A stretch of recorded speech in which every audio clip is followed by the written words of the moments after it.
Our excursion begins in the Joseon Hotel. It was built on a site on Hwangudan, a place where an emperor performed sacrifices to heaven. This location is interesting not just because the actual three-story altar was dismantled during the Japanese colonial period, but the fact that the beautiful Korea-esque structure is just a warehouse. I did not know, and I believe most of the guests from the days of Joseon Gyeongsong Railroad Hotel to now Westin Joseon Hotel wouldn't have known about it. The place once for the fight of sovereignty has been an eye candy for foreign guests. Right next to it was a Lotte Hotel. These hotels made me think about the post-liberation Korea's economic forms of development and the legacies of the colonial period. We learned that a lot of colonial high-ranking officials and businesses continued on after the liberation. These hotels are the epitome of this. Both Westin Joseon Hotel and Lotte Hotel Seoul was originally Japanese-owned hotels, and later transferred to US and into the hands of Shinsegae and Lotte, a Korean conglomerate.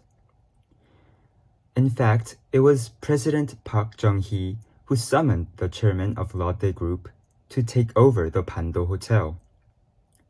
Rise of chaebols and the remains of colonial period were interconnected in the place. Next, the Bank of Korea Money Museum. This place was originally Bank of Joseon during the colonial period, but after liberation, it became Bank of Korea. One question arose during the trip. What is the origin of Bank of Korea? 1951 after liberation? Or 1907 when it was made by Japan? Do we acknowledge the Japanese influence? This place showed me how people interpret the origin differently based on the changes in the sovereignty of the bank. Arguing the Korean bank system was solely made by Koreans after liberation is incorrect. And it is important to acknowledge the truth and look at the foreign influence in an objective way. Yet, as Korea did not have sovereignty over the Bank of Joseon, it is contentious to claim it to be the origin. Our next destination was Deoksugung Palace. There are 5 palaces in Seoul, and this Deoksugung is the smallest place, as they sold out parts of it. It was built after Japanese invasion, as the main palace of Gyeongbokgung was burnt down. When Gojong moved in, he was terrified of the Japanese military. So he installed lights in all the palaces, and hence the exhibition of lightings that we watched. However, the scope of Deoksugung Palace is usually limited to palaces' inner pavilions and modern stone halls. But it doesn't stop there. After exiting the main entrance, Daehanmun, and heading up the small alley of waffle shops, you will be greeted by a small sign that reads, "Oh, this is the way to Jungmyeongjeon." Jungmyeongjeon is a modern brick building, and it is a part of historic sites of Korea. It is located in relatively hidden site, so it is rarely visited unless you do some research beforehand. And this is Jungmyeongjeon Hall area. And this is where 1905 Ulsa-Deugyak Treaty was signed.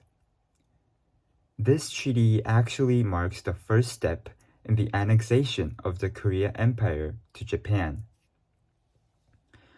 The question of why diplomacy was the first of many rights to be taken away is often answered by the steps a criminal takes when murdering someone. First step is to silence the victim so they cannot call for help.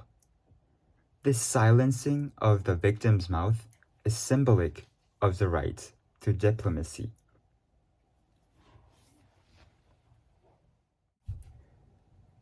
The last place we visited was Itaewon. Itaewon emerged as a militarized camp town for Yongsan Army Base. Foreign soldiers were stationed there for decades. During 1884 through 1894, it was a Chinese military base. And after the Sino-Japanese War, Japanese soldiers were also stationed there. When World War II ended, American troops filled in. The United States filled the vacuum left by Japan and China, and the Yongsan Army Base became one of the largest US military installations in the region before it moved to Pyeongtaek. So, foreign military bases were there since 1884, and this continuous presence of foreign military forces over a century challenges traditional notions of sovereignty. In theory, a sovereign nation exercises control over its territory without external interference. However, Itaewon's history reveals a reality where Korea's geopolitical vulnerability and strategic importance to major powers often superseded its autonomy. During the excursion, I learned about the sovereignty concerns that emerged each period, from the Taean Empire to modern-day Yongsan. Now, I would like to change the topic into Itaewon tragedy. Itaewon was a camp town, as I said.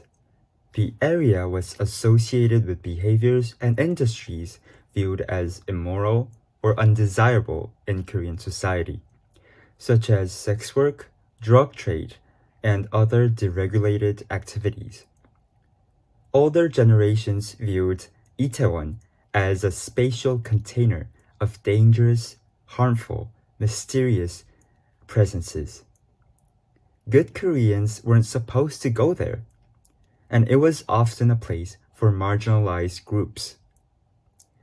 This general view of Itaewon led to people thinking, oh, the tragedy was in hedonistic Itaewon. No wonder it happened. Fingers were pointed to the victims themselves, and their motivations were questioned. Why they went to Itaewon at the first place, how reckless they were, and some people must have used drugs. The article Mourning for Itaewon Halloween Tragedy and lots of media coverage explains how victim blaming is wrong in a moral sense. However, blaming the crowd is not just morally wrong, but also objectively wrong in the sense of crowd control. A study by jury shows that rather than the erratic behavior of participants, inadequate designs and administration problems are primarily to blame for crowd crush occurrences. If the most heated and crazed crowd is likely to cause crowd crush, then easily you could imagine emergency evacuation situations being the most susceptible to crowd crush. However, of the 21 major crowd crushes to have occurred so far this decade, just 2 involved people evacuating from deadly threats, and others most likely being an administrative problem. What blaming a selfish, crazed crowd doesn't account for is the disconnect between securities. Also, the inability once caught in the crush to do anything but move with the shockwaves. This administrative problem has been proven time and time again. It is not the bunny headband guy who caused this. People gave help to each other. It is not the problem of Itaewon, and it's about time to leave the Itaewon alone.